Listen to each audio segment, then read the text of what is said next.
Guys, welcome to my new blog. और आज मेरे साथ है यश भाई, हमेशा की तरह ही है मेरे साथ। तो आज का हमारा टॉपिक ये है कि मंथली एक्सपेंस कितना आता है यूएस में। उस पर हम डिस्कशन करेंगे। यश के फ्रेंड भी पूछते रहते हैं उससे, मेरे दोस्त भी मुझसे पूछते रहते हैं कि क्या खर्चा है, रेंट कितना है, ग्रोसरी में कितना जाता है, इलेक्ट्रिसिटी का कितना बिल आता है। तो हम ये सारे एक एक करके सारे जो पैरामीटर्स है उसके बारे में आपको बताएंगे और फिर आपको लास्ट में मंथली एक्सपेंस कैलकुलेट करके बताएंगे। जो मंथली एक्सपेंस रहता है उसके मेनली दो ही पैरामीटर रहते हैं, एक तो लोकेशन, दूसरा स्टैंडर्ड ऑफ लिविंग। उसी के अकॉर्डिंग आपका फ्लक्चुएट करता है मंथली एक्सपेंस। यहाँ पे क्या किसी भी जगह पे, तो हम उसके बेसिस पे आपको बताएंगे और बाकी पैरामीटर्स भी जो ऊपर नीचे करते हैं उसको उनके में उसके बारे में भी डिस्कस करेंगे। तो यहाँ तो जो सबसे पहला पैरामीटर है मंथली एक्सपेंस का, वो है रेंट। रेंट मेजर रोल रहता है रेंट का, और मुझे लगता है कि सारे मंथली एक्सपेंस में 60-70% तो कंट्रीब्यूशन रेंट का ही रहता है। तो यस भी इस बात से हामी भरेंगे मेरी। वही सबसे ज्यादा तो अपन मतलब रहने का ही खर्चा ज्यादा होता है, बाकी तो खाना पीना तो वो तो हाँ इतना नहीं लगता। और उसमें थोड़ा मैनेज भी हो जाता है, रेंट तो देना ही पड़ता है, वो मतलब नॉन नेगोशिएबल टाइप का रहता है। हाँ। जैसे जिस अपार्टमेंट पर हम यहाँ रहते हैं अभी वर्टन में, इसका रेंट है 2 बेडरूम का 1600।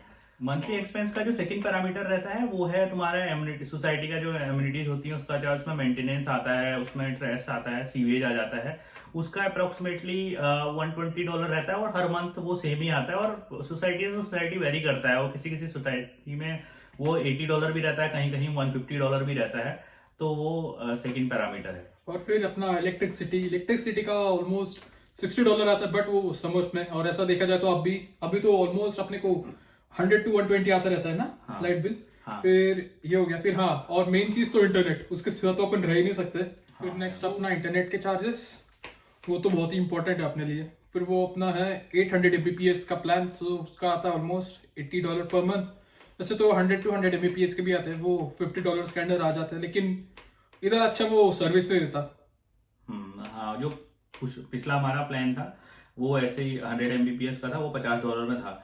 तो फिर उसके बाद एक दूसरा प्लान मिल रहा था मुझे 800 Mbps का, वो $80 में। तो मैंने तो तुरंत ले लिया वो प्लान। उसमें 2 साल के लिए ये राउटर भी फ्री था, तो सही हो गया उसके। और जो अगला एक्सपेंस आता है वो कार का रहता है, एसोसिएटेड चार्ज के साथ जो इंश्योरेंस का रहता है। इंश्योरेंस अप्रोक्सीमेटली, अगर जैसे अभी मेरी ड्राइविंग हिस्ट्री 2 साल की हो गई है यहाँ पे यूएसए में, तो मुझे ऐसे पड़ता है 6 महीने का $450। जो स्टार्टिंग में जब मैंने पहले 6 महीने के लिए लिया था इंश्योरेंस, तो मुझे ऐसे ही कुछ पड़ा था कि 6 महीने का $900। अभी ऋत्विक ने लिया था, ऋत्विक के पास इंडियन लाइसेंस है, तो उसने लिया था, तो उसको 3 महीने का $900 पड़ रहा। तो $300 पर मंथ इंश्योरेंस चार्ज रहता है। डिपेंड करता है कि कितनी लंबी तुम्हारी ड्राइविंग हिस्ट्री है, उसके अकॉर्डिंग है। तो वही समझ लो अप्रोक्सीमेटली $80 पड़ता है, ऐसे ही कुछ।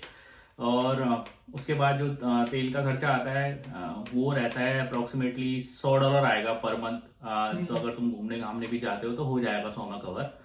और उसके बाद अगला जो चार्ज आता है ग्रोसरी का डिपेंड करता है। वैसे हमारा जो ग्रोसरी का पर मंथ आता है वो अप्रोक्सीमेटली 500 आ जाता होगा, जिसमें से 350 या 400 हम कॉस्को या फ्रेड मायर, जो यहाँ के अमेरिकन स्टोर है, वहां से ले लेते हैं। बाकी $100 का हम इंडियन स्टोर से लेते हैं। जैसे अगर कुछ वैसी सब्जी लेनी है, जैसे करेले इंडियन स्टोर में मिलेंगे, या भिंडी लेनी है, और मैक्सिमम जैसे प्याज टमाटर ये तो सब कहीं भी मिल जाता है, तो हम अमेरिकन स्टोर से लेते हैं, वो वहाँ सस्ता पड़ता है। और बाकी जैसे मसाले, हल्दी, मिर्च और ये सब तो इंडियन स्टोर में मिलेगा, धनिया, और ये बाकी जगह मिलता नहीं है। अभी तो अमेरिकन स्टोर वाले दाल और ये सब रखते हैं, हल्दी तक नहीं पहुंच पाए हैं वो लोग अभी तक।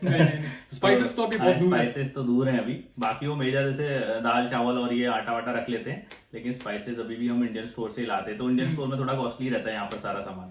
फिर ये तो हो गया। फिर जैसा भाई कभी वीकेंड पे सब बाहर खाने जाने को हो गया, तो ऑलमोस्ट $60-70 तो उससे खर्च हो जाते हैं। और अमेरिका में आए तो ऐसा तो होगा ही कि घर पे ही रहेंगे। हाँ। वीकेंड तो इधर तो जोरदार सेलिब्रेट होता है। हाँ।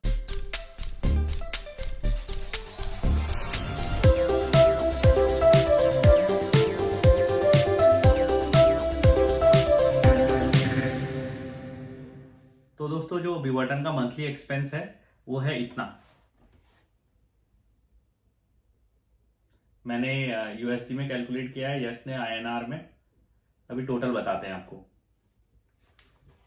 दोस्तों, ये है यहाँ का मंथली एक्सपेंस। मैंने डॉलर में कैलकुलेट किया है और यस भाई ने आईएनआर में।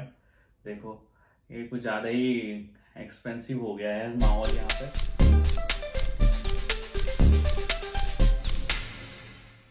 समझा भी नहीं इतना होगा। इतना होगा करके अभी ये कैलकुलेट करते टाइम लग रहा है ऐसा। थोड़े खर्चे कम करने पड़ेंगे। ऐसा ही लग रहा है। हाँ। लेकिन ये सब खर्चे नॉन नेगोशिएबल ही हैं, इसमें कुछ कम हो नहीं सकता, जो है वो है, इस टाइप का सीन है। वही। चलें घर वापसी करें क्या? देखते हैं, थोड़े दिन और देखते हैं। चलो गाइस, दोस्तों आज के ब्लॉग को हम यही खत्म करते हैं। यस भाई की कुछ अपील है आपसे? दगड़ियों, वीडियो को लाइक कर देना और चैनल को सब्सक्राइब कर देना। मिलते हैं नेक्स्ट ब्लॉग में। तब तक के लिए बाय बाय। बाय।